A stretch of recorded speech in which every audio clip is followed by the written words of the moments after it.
Welcome back. Goa police are in a move to promote 5 police sub-inspectors to police inspector level. This move of Goa police is surprising as their appointment itself is challenged and the matter is still pending in the Supreme Court.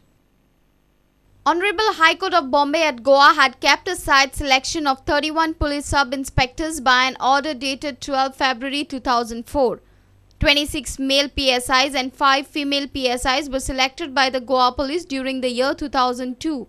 Being aggrieved by the Malafides involved in the selection process, 3 petitions were filed in the High Court by Tanveer Khatib, Shankar Kamath and Victor Lobo challenging the select list of PSIs.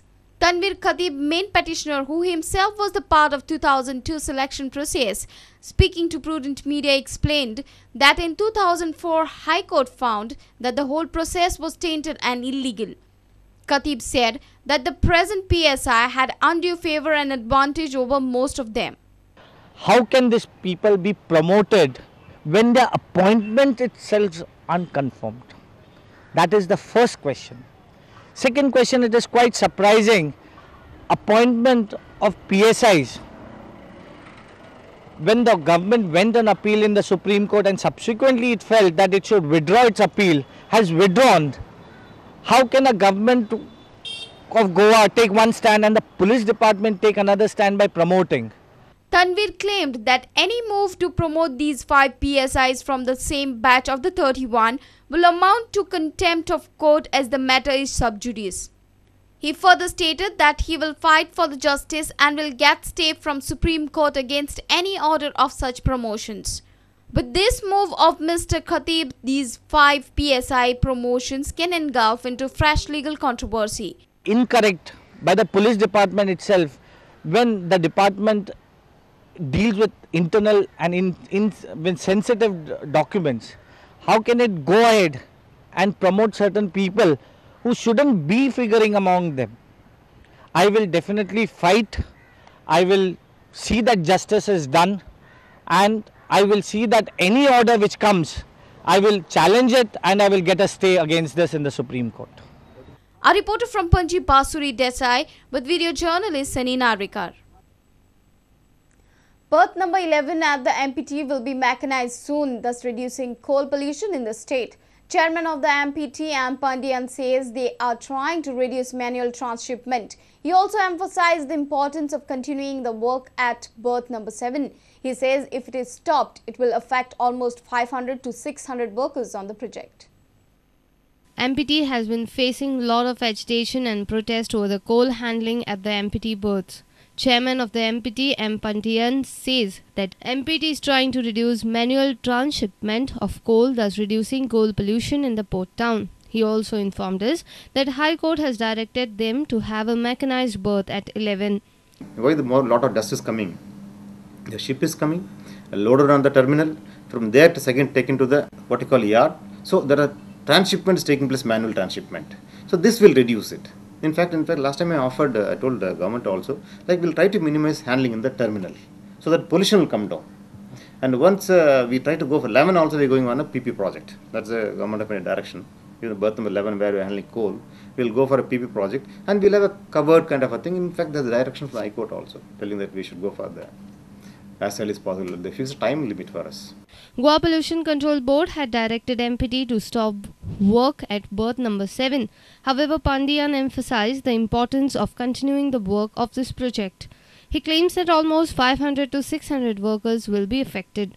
We have almost about 500 to 600 people are working in the particular project. They'll go jobless first. And in addition to that, like all the PP project is basically an agreement between the MPT and the particular beneficiary. And as per the law, he can sue me in the court. And what he can collect damages from me, which is running to crores and crores of money. A reporter from Vasco, Surendra Madkaikar. The war between the former Sarpanch of Kalangut, Joseph Sequeira, and Kalangut MLA Agnel Fernandez has begun once again.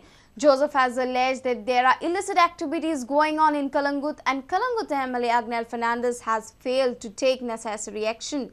Whereas Agnel has said that he is fighting against all illicit activities in the state. The friends turned foes are in a political fight again. Ex-Sarpanch Joseph Sequeira and Kalangut MLA Agnello Fernandez. Joseph has alleged that illicit and illegal activities like prostitution, drug trade and flesh trade are being carried out in Kalangut. He also claimed that Agnello has failed to take any actions against the illegalities. He also said that if anybody raises their voice, they are targeted.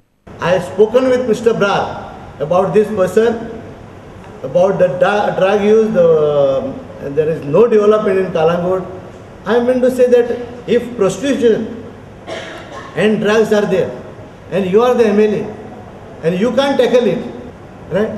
Otherwise, he should resign from the state government. In Kalangut, there is gundaism, there is a terror, there is if someone speak against the clubs, they are targeted, their houses are targeted, they are targeted. However, Agnello Fernandez says that he has been trying to solve the issues. People of my constituency know how much I've been fighting against prostitution and drugs. So I don't need a certificate from this Joseph Sequeira. Kalangut Panchayat has also taken a resolution to take action against the illicit bars encouraging prostitution and flesh trade. Panchayat will also file a police complaint, and if police fail to take any action, Panchayat will take necessary steps against illegal trade in Kalangut. A reporter from Kalangut, Shamsundar Fatte. Nagons are raising their voice for Lokayukta. The successful agitation by Anna and his brigade for Lokpal Bill has raised the decibel levels of activists in Goa demanding Lokayukta. Goans are now gearing up for their right. Workshops are being held to make people aware about the importance of this institution to tackle corruption in the system. Asha Family Responsibilities and Right Association held a workshop on Lokayukta Bill in Madgaon. Convener of Asha Family, Rohit Agama, expressed a need of Lokayukt. Lokayukt असते आणि दोग member असतले की तांकां हो power हा तेन्ना आमकां हे कंप्लेना घालूंक जाय की करप्शनाची कंप्लेना घालूंक जाय की आमी जायते सफर जाल्या आनी लोक म्हणटा की गांव कुंकोली जावं गांवांत साश्टी जावं सगळे गांवांनी हे करप्शन इश्यू आहा तो आमकां म्हणटा ते हे प्रोग्राम घेवन या म्हणटा. Now locals feel that such workshops should be held across the state. This kind of program should go to the hinterlands, to the people who doesn't understand, maybe in their colloquial language, if not in English. We should impart all this knowledge to them, and time to time we should bring them closer and closer and form a strong body against all these corrupt practices. The proposed Lokayukt bill is pending with the government since 2007. The union government has suggested few amendments in this bill. The state government is yet to place the revised draft of the bill before the assembly. A reporter from Madgaon, Ramesh Naik Raut. Let's take a short break. Stay tuned.